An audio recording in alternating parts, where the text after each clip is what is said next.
السلام علیکم، آپ دیکھ رہے ہیں لاس ٹی وی اور ہمارے سیگمنٹ ہے پاکستان 90 سیکنڈز میں۔ آج ہم جس واقعے کو ڈسکس کرنے والے ہیں وہ ہے سانحہ Baldia factory case. MQM کے رحمان بھولا، زبیر چریا کو سزائے موت، رؤوف صدیقی بری۔ کراچی کی انسداد دہشت گردی عدالت ATC نے بلدیہ ٹاؤن فیکٹری کیس کا فیصلہ سناتے ہوئے متحدہ قومی موومنٹ MQM کے کارکن عبد الرحمان عرف بھولا اور زبیر عرف چریا کو سزائے موت سنا دی، جبکہ رہنما MQM اور اس وقت کے صوبائی وزیر صنعت و تجارت رؤوف صدیقی سمیت 4 ملزمان کو بری کر دیا۔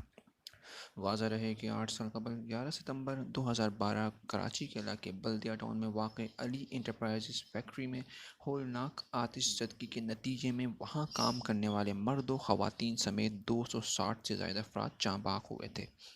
ابتدائی طور پر فیکٹری کے مالکان کے خلاف قتل کا مقدمہ درج کیا گیا تھا، بعض ازاں ان پر غفلت کے الزامات عائد کیے گئے، لیکن پھر اس المناک واقعے پر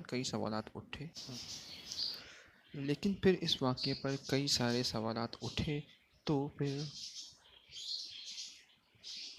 رینجرز اور پولیس سمیت دیگر اداروں پر مشتمل 9 رکنی مشترکہ تحقیقاتی کمیٹی تشکیل دی گئی تھی۔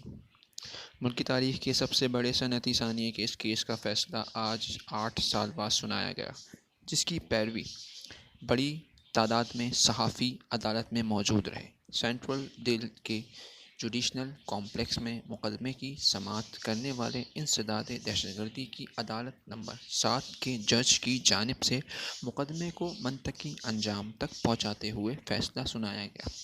اس کیس کا فیصلہ شواہد کی ریکارڈنگ، پروسیکیوشن کے گواہوں اور ملزمان کے بیانات، اسپیشل پبلک پروسیکیوٹر کے حتمی دلائل اور ملزمان کے وکلاء کے دلائل مکمل ہونے پر سامنے آیا۔ عدالت نے اپنے مختصر حکم نامے میں 4 ملزمان رؤوف صدیقی، ڈاکٹر عبدالستار خان، عمر حسن، اقبال ادیب خانم کو عدم شواہد کی بنیاد پر بری کر دیا، جبکہ 2 مرکزی ملزمان عبد الرحمان عرف بھولا اور زبیر عرف چریا کو پھانسی کی سزا سنا دی۔ ایسے ہی اور دلچسپ نیوز کے لیے ہمارے ساتھ جڑے رہیے، ہمارے چینل کو لائک کیجیے، سبسکرائب کیجیے and don't forget to share this video.